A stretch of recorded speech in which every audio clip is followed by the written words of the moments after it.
ரமேஷ் அண்ணா கிட்டயும் பாத்தீங்கன்னா ரொம்ப வருஷமா அந்த திறமை இருந்துச்சு.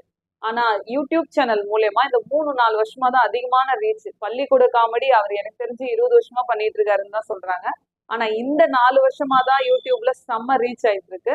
அதே மாதிரி நம்ம விக்கி பாப்புனும் வந்து பாத்தீங்கன்னா நாடகத்துறைக்கு வந்து ஒரு 10 ஆண்டுகளுக்கு மேல ஆகுது. அவருமே சூப்பரா பண்ணிட்டு வராரு. ஆனா இப்போ அதிகபட்சமா அவர் பண்ற ஒரு ஆக்ஷனுமே ஜனங்க ரொம்ப அதிகமா லைக் பண்றாங்க.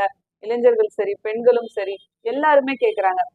நம்ம ராஜேஸ்வரி முருக அண்ணாவுடைய காமெடி பாத்தீங்கன்னா, அவர் சிரிக்காம, உடம்பு அசைக்காம, அவர் பேசுற அந்த காமெடி அவ்வளோ அழகா எல்லாருமே ரசிக்கிறாங்க. ஏன்னா அவர்கிட்ட அந்த ரெட்டை வசனம், ஆபாச வார்த்தையே இருக்காது. அதனால முருகன் அண்ணாவை ரொம்ப லைக் பண்ணுவாங்க. அதுவும் முருகன் அண்ணா கூட சேர்ந்து நம்மளுடைய அருண், வில்லி வேஷம் போடக்கூடிய அருண் பண்ற அந்த காமெடி தான் எல்லாருக்குமே ரொம்ப பிடிக்குது. அப்ப எல்லா கம்பெனியுமே கவனிக்க வேண்டிய விஷயம் என்னன்னா, காமெடியில அதிகமான முக்கியத்துவம் கொடுக்கணும். அது வந்து டபுள்